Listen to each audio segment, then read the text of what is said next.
Hello friends, तर हा video आहे कालचा. कारण आमचा वेदांतनी म्हणजे काल तो दिवसभर उपाशी होता, तो काहीच खात नव्हता.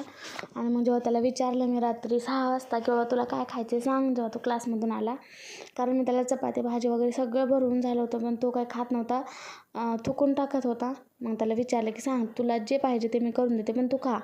मग तेव्हा तो म्हणला की मला काहीतरी पोहे करून दे. मग मी मला त्याला दररोज पोहे दिल्यानं चांगलं नसतं. आणि असं पण सुशीला पण म्हणजे दररोज देत नाही मी त्याला, कारण त्याला पोहे दररोज होतात. त्याच्यामुळे म्हणलं चला आपण आज काहीतरी चेंज पण देऊयात, आणि त्याला पण पित्ताचा त्रास आहे म्हणून म्हणलं की चला आपण सुशीला देऊयात.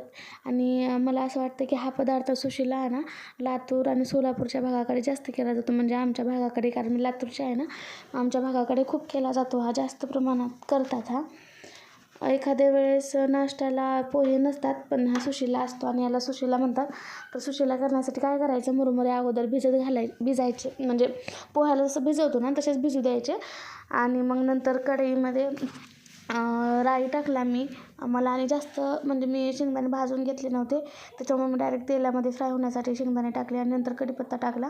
कारण मग डायरेक्ट कढीपत्ता टाकलाच तो उडतो, आणि मला भीती वाटते थोडीशी, खरंच सांगते, मला भीती वाटते कढीपत्ता म्हणजे उडून यायच्या अंगावर. आणि मग कारण मला एकदा तसं झालेलं, आणि खूप डेंजर भासतं ते. त्याच्यामुळं मग मी नंतर टाकलं शेंगदाण्यामध्ये. आणि इकडं बघा दोघांची कशी मस्ती सुरू होती.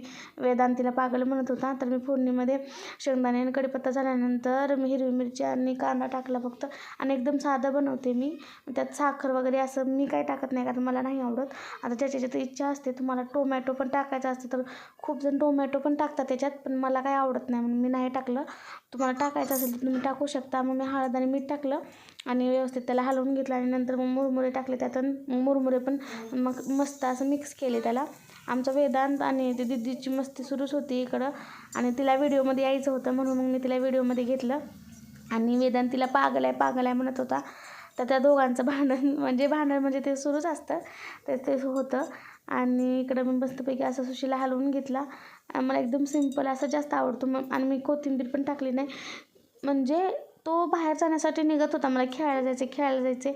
पण मी कसं तरी दीदीला पण म्हटलं होतं की तू थांबा, मी याला म्हणजे खाऊ घालूनच पाठवते, कारण मग तो रात्री पण खात नाही, त्याच्यामुळे त्याचे खायचे खूपच वांदे असतात. त्याच्यामुळेच त्याची तब्येत तशी आहे, तो खातच नाही. आणि काय सांगायचं, टॉनिक पण सुरू केलं, सगळं केलं, पण तो काही खात नाही. आणि मग मी त्याला सुशीला वगैरे बनवून दिला. आणि बघा मी त्याला प्लेटमध्ये काढून दिले, दोघांना पण दिले. त्यांची रिॲक्शन बघा, त्याला खूप आवडलं, आणि त्याला हे असंच काहीतरी खायला आवडतं, चपाती भाजी नको असते त्याला. त्याचं रिॲक्शन बघा, तो काय म्हणतोय ते. आणि मग नक्की माझ्या व्हिडिओला लाईक करा, शेअर करा, आणि कमेंट करायला विसरू नका की ही रेसिपी तुमच्याकडे करतात का, जर करत असेल तर त्याला काय म्हणतात मला नक्की कमेंट करून सांगा. आणि माझा व्हिडिओ आवडला असेल तर लाईक करा, आणि बघा माझ्या वेदांची रिॲक्शन.